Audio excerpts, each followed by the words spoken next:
Ladies and gentlemen, boys and girls, we're back at it. Tesla has a new update for us. This one is 2019 32.2.1, and it brings a few features that the Model S and Model X haven't had before, and presumably maybe some Model 3s as well, but this specifically is going to be for the Model S and Model X. First up, we have lane departure avoidance. If you are drifting out of your lane, you have this option turned on. It will either warn you or it will intervene and steer you back into your lane. Lane line will turn blue if you drift over the lines, and then it'll intervene and use some auto steering to steer you back into the line. If you have it set to warn, it's going to just warn you on the screen, and then if you turn it off, obviously it doesn't work. And then we also have emergency lane departure avoidance.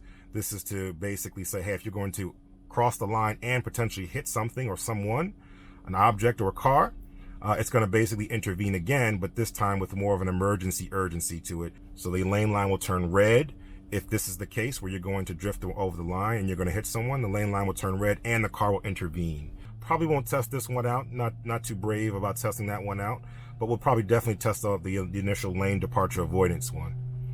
Next up, we have software update indicator that's going to be on the touch screen. I haven't tested this out because I needed this update to effectively test it out. So I'll be able to test this out in future updates. When we get new updates, we'll be able to see what this means and what it looks like. Wheel configuration.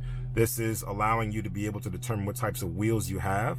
You're able to do that in the screen. Now, typically, this was something that the Tesla Rangers would do, Tesla Mobile Service, if you will, as well as a service center. So you typically need to interact with them in order to do this. Now, this is just giving you an interface to be able to do it on your own.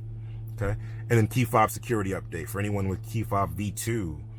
If you can now program your car's key fob right inside your car. Again, something that the Rangers, the mobile service, and service centers had to do previously, but now they're bringing those interfaces and those controls to owners to be able to do it themselves. So all cool stuff. So let's jump right in. Let's start with the wheel configuration. Wheel configuration. Right, so you'll be able to, one, not only to determine the size, but you can also determine the style. So this is pretty cool. This is pretty awesome because previously you could only just choose the size, 19 or 21 inch, it'll do the rest. But now you can actually choose from a variety of different Tesla manufactured wheels, or Tesla offered wheels, if you will. So you've got the turbines, carbon turbines, you've got the arachnids, you've got armor black arachnids, sonic carbon arachnids, silver twin turbines, as well as sonic twin turbines. So lots of different options here. And I'm gonna try to switch this up. Okay. See what that looks like. We can toggle through these. Okay, you can choose which ones you want, and this will obviously reflect the avatar in your car, but it should also reflect the avatar on your Tesla app. So that's good. You can also do 19, and then you can choose from the 19 wheels, the arrows. Old school, wow. Cyclones, also old school. Sonic Cyclones, Slipstream. It's pretty cool. Silver Tempest. Nice. So lots of different options here. So now you can just basically do this on your own. So this is kind of cool. Next, let's jump up to the Autopilot section. Let's talk about the different options for emergency lane departure avoidance as well as lane departure avoidance. So again, 3 modes: off, warning, meaning the screen will show you, and then assist, meaning the car will actually intervene. Lane departure avoidance, the car intervenes and the line turns blue. Emergency lane departure avoidance means you're going to hit something, line turns red, the car intervenes as well. Okay, so that's pretty much it. Let's get it out on the road. Let's test it out and see for ourselves. Probably won't test the emergency lane departure avoidance, but again, we'll try the other regular lane departure avoidance and see what that looks like. I have the lane departure avoidance on, so we'll check it out right now. So again, above 40 miles an hour, but below 90, so 40 to 90 is the band in which it works. And I'm going to very carefully start to drift into the lane here, the solid line here, and see what happens as I start to drift, if it'll actually pull me back over. Drifting, nothing's happening right now. Maybe I didn't drift over far enough. Car's gonna pass me on the left, and I'll start to drift over into this lane now, and we'll see what happens. I'm drifting, and nothing happens here either. Wow, so it didn't work there. So again, make sure that we have this activated. It is on, doesn't work in all cases, it says. Start to slowly drift into the right lane. Again, hands are off. There we go. Nice. Very nice. Okay, that was pretty good.